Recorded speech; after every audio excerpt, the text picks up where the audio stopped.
Bismillahirrahmanirrahim. Assalamualaikum warahmatullahi wabarakatuh. Alhamdulillahirabbil alamin.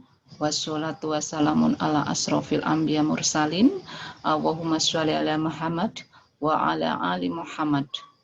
Bapak Ibu yang saya hormati, saya Suciati dari Universitas Muhammadiyah Yogyakarta akan mempresentasikan publikasi Abdimas kami yang berjudul Mewujudkan Keluarga Harmonis melalui Pengelolaan Konflik Mertua Menantu. Sebagaimana kita ketahui bersama bahwa konflik mertua dan menantu pada dasarnya lazim. Hal ini dikarenakan bahwa dua orang ini adalah didominasi oleh faktor perasaan.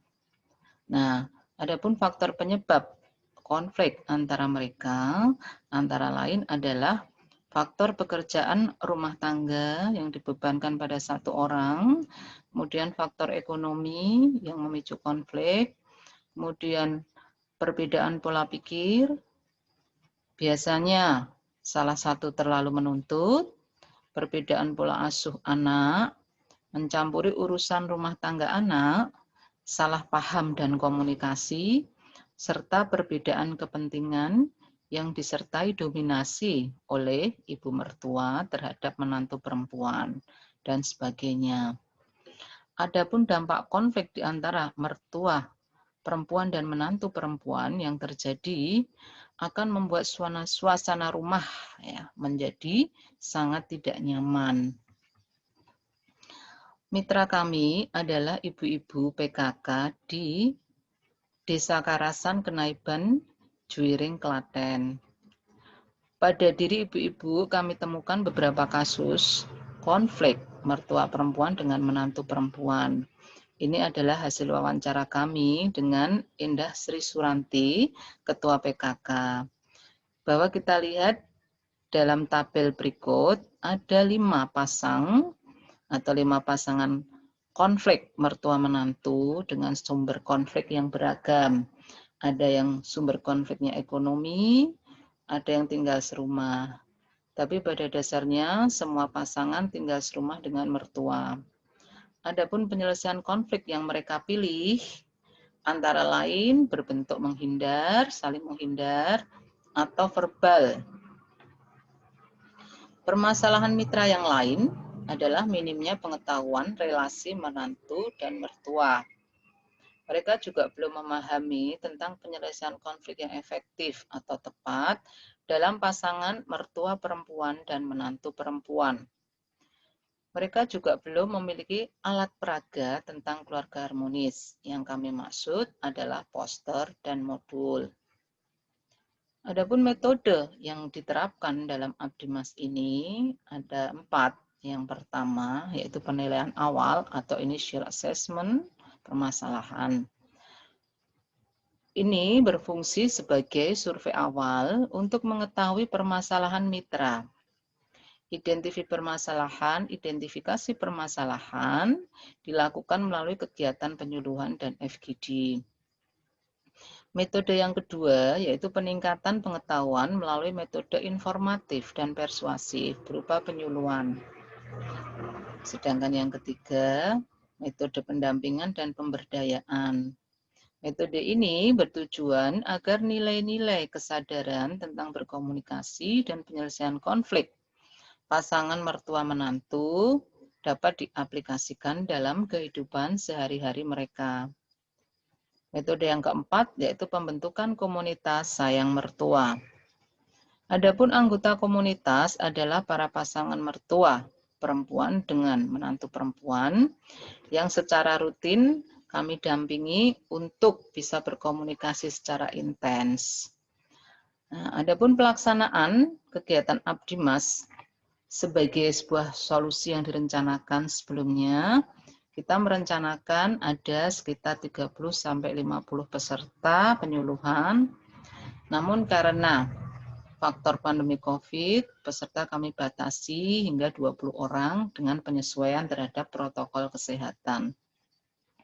Tahap yang pertama dimulai dari kegiatan identifikasi masalah sampai dengan pelaksanaan program penyuluhan. Ada 2 tema penyuluhan di Abdimas ini. Yang pertama adalah Birrul Walidain dan yang kedua adalah manajemen konflik interpersonal dalam pasangan mertua menantu. Nah, di foto ini terlihat kami sedang melakukan penyuluhan tentang manajemen konflik interpersonal, di mana ibu-ibu menyampaikan segala persoalan rumah tangganya dengan sangat ekspresif, kemudian kami diskusikan untuk dicari solusinya. Nah, ini adalah penyuluhan tentang Birrul Walidain, yang pada dasarnya kami menekankan bahwa posisi mertua dan penantu itu adalah sekedar label. Tapi sebenarnya posisi ini sama persis dengan posisi orang tua dengan anak. Sehingga anak harus berperilaku sebaik mungkin terhadap orang tua. Yang kedua adalah penayangan film, yaitu tentang akibat pertengkaran mertua menantu. Kemudian dari film itu kami mendiskusikan isi atau konten, apa yang harus dilakukan sebagai seorang mertua dan sebagai seorang menantu agar hubungan mereka dapat efektif atau dapat harmonis. Yang ketiga, penyusunan modul kegiatan. Nah, modul ini kami cetak sebanyak peserta penyuluhan dan kami bagikan satu persatu kepada ibu-ibu dengan tujuan untuk supaya ibu-ibu dapat memperdalam pemahaman, dapat dibuka sewaktu-waktu, sehingga apa yang kita rencanakan dapat dipahami atau dapat terwujud. Yang keempat, yaitu pembentukan komunitas gerakan sayang mertua. Kami di sini membentuk komunitas yang kami lengkapi dengan grup WhatsApp, yang kami dampingi sewaktu-waktu kita harus mendiskusikan persoalan di antara mereka, sehingga apa yang kita rencanakan lagi yaitu meredanya konflik atau keluarga harmonis dapat terwujud dengan baik. Selain itu, ada publikasi melalui Harian Jogja, yaitu pada tanggal 9 Juli 2020. Judul tulisan ini adalah Komunikasi Kunci Penyelesaian Konflik. Selain Harian Jogja, kita juga publikasi di YouTube. Ya, kami membagikan channel YouTube kepada peserta sehingga mereka dapat melihat hasil dari diskusi yang sudah kita lakukan bersama.